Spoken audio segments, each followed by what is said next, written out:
Hello students, welcome to online study 24/7। Bihar state philosophy SLST ফিলোসফির জন্য যারা সপ্তাহে 2 দিন মক টেস্ট দিতে ইচ্ছুক তারা কিন্তু ভিডিওর নিচে দেওয়া নাম্বারে অবশ্যই যোগাযোগ করো।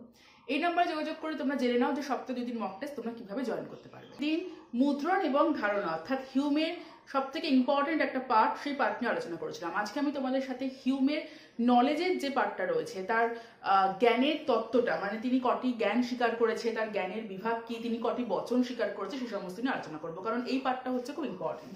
তাহলে আজকে আমরা কি আলোচনা করব? হিউমের জ্ঞানের ক্ষেত্রে। দেখো, হিউম যে জ্ঞানের যে কথা তিনি বলছেন, হিউমের জ্ঞানের ক্ষেত্রে তিনি জ্ঞানের বিভাগ করেছেন, জ্ঞানের বিষয়ের বিভাগ করেছেন বা বচনে, যাই বলো না কেন।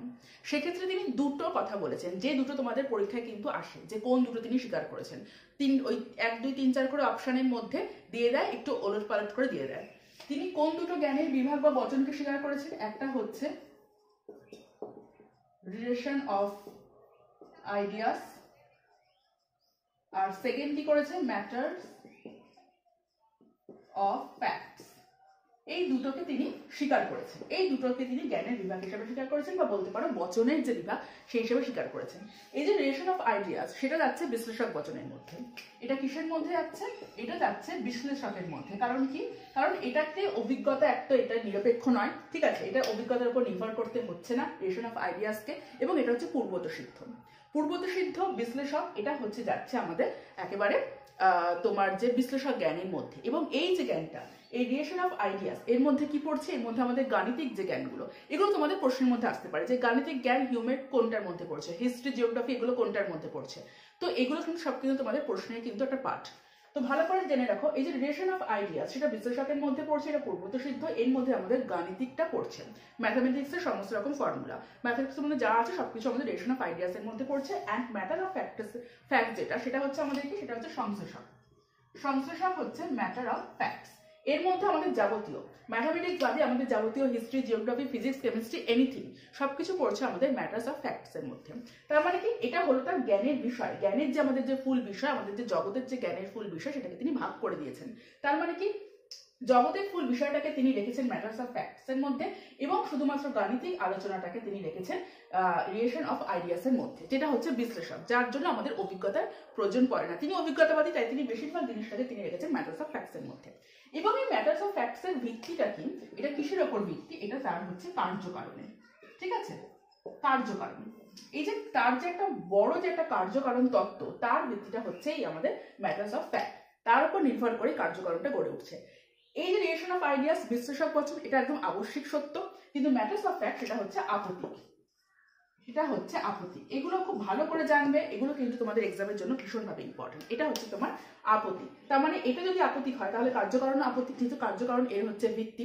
আর তার কাছে কি ছিল? তার কাছে হিউমের কার্যকারণটা কি? হিউমের কার্যকারণ কোনো আবশ্যিক কোনো সত্য না। তিনি মনে করতেন কারণ এবং কার্যের মধ্যে শুধুমাত্র নিয়ত একটা পারম্পর্যের সংযোগ রয়েছে, সতত সংযোগ, যে তার তত্ত্বটা ছিল কার্যকারণের ক্ষেত্রে কোনো আবশ্যিকতা কিছু নেই। যে আবশ্যিকতা আমরা মনে করি সেটা আমাদের একটা জাস্ট একটা ভ্রম, আমাদের একটা মানসিক অভ্যাস, যে অভ্যাস এবং প্রথার কথা তিনি বারবার বলে গেছেন। তিনি তার কিন্তু দর্শনে বলে গেছেন যে এই যে আমাদের মানসিক অভ্যাস বা প্রথার জন্যই কিন্তু আমাদের জগতের সবকিছু, অর্থাৎ কি একটি ঘটনা ঘটার পর আরেকটি ঘটনা ঘটতে পারে, এই যে আমাদের একটা ভাবনা, এটা হচ্ছে আমাদের একটা মানসিক প্রবণতা বা আমাদের অভ্যেস। এবং সেই মানসিক প্রবণতার জন্য তিনি বলেছেন যে কোনো একটা কারণ ঘটে গেলে বারবার সেটাকে আমরা প্রত্যক্ষ করে, অভিজ্ঞতার দ্বারা প্রত্যক্ষ করে, এজন্য আমরা বলি যে পরের ঘটনাটা, কার্যটা অবশ্যই ঘটবে, সেটা একটা স্নেহত সংযোগ ছাড়া আর কিচ্ছু নয়।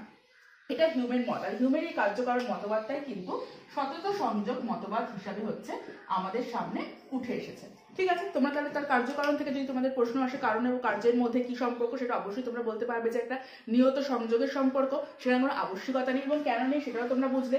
আর এখান থেকে তার তোমরা এই জ্ঞানের বিষয় ভাগটাও বুঝবে। আর তিনি কটি জ্ঞান স্বীকার করেছেন? তিনি 3টি জ্ঞান স্বীকার করেছেন। এটা যদি তোমাদের প্রশ্ন যদি আসে তিনি কটি জ্ঞান স্বীকার করেছেন, তিনি 3টি জ্ঞান স্বীকার করেছেন। একটা তার সংজ্ঞামূলক, একটা প্রমাণমূলক, একটা সংবেদনমূলক। যেটা সংজ্ঞামূলক তার মধ্যে অবশ্যই তোমাদের যাবে কি, যেটা আমাদের তাদাত্ম্য, যেটা সংজ্ঞামূলকের মধ্যে কি যাবে, যে এ বি নয়, ঠিক আছে, এই ধরনের যে বাক্যগুলো তারকমূলক সেটা তোমার ইনটিউশনের মধ্যে যাবে, সংখ্যামূলক, কারণ এগুলো বিশ্লেষণগুলোর জন্য আমাদের কোনো রকম অন্য কোনো প্রমাণের প্রয়োজন পড়ে না, মধ্যবর্তী কোনো প্রমাণের প্রয়োজন পড়ে না। আর যে প্রমাণমূলক তার মধ্যে অবশ্যই আমাদের গাণিতিক সমস্ত কিছু যাবে, কারণ গণিতের যে কোনো কিছুকে, কোনো জ্যামিতির কোনো কিছুকে প্রমাণের জন্য আমাদের অন্য একটি মধ্যবর্তী একটা প্রমাণের প্রয়োজন পড়ে। আর সংবেদনের মধ্যে আমাদের বাকি সবকিছু, আমাদের যা কিছু আছে জগতে, ইন্দ্রিয় কার্য জগতে, সেটা আমাদের সংবেদনের মধ্যে যাবে। তো এই ছিল তার জ্ঞানের যে ভাগগুলো, এবং জ্ঞানের বিষয় যা কিছু তার আছে এবং জ্ঞানের উপর ভিত্তি করে, অর্থাৎ ম্যাটার্স অফ ফ্যাক্টের উপর ভিত্তি করে তার যে কার্যকরণ এবং সেই কার্যকরণের তত্ত্ব নিয়ে আমি আজকে আলোচনা করলাম। নেক্সট দিন আমি তোমাদের সাথে হিউমের অধিবিদ্যা নিয়ে আলোচনা করবো এবং তার যে সংশয় বা সেটা নিয়ে আলোচনা করবো। তাহলে তোমাদের হিউমের সেশনটা কিন্তু কমপ্লিটলি সম্পূর্ণ হবে এবং কমপ্লিটলি তোমাদের করা হবে, এবং সেখান থেকে কিরকম কি প্রশ্ন আসতে পারে সেটা তোমরা বুঝতে পারবে। যে যে প্রশ্নের কথা আমি বললাম সবই কিন্তু তোমাদের প্রিভিয়াস ইয়ারে এসে গেছে, তাহলে তার উপর এর উপর ডিপেন্ড করে তোমরা বুঝতে পারছো যে তোমাদের কিরকম প্রশ্ন নেক্সট যে তোমাদের এক্সামগুলো রয়েছে, বিহার স্টেট বলো বা তোমাদের এসএলএসসি, সেখানে তোমাদের আসতে পারে। তাহলে তোমাদের সঙ্গে আমার দেখা হবে নেক্সট ক্লাসে। টাটা।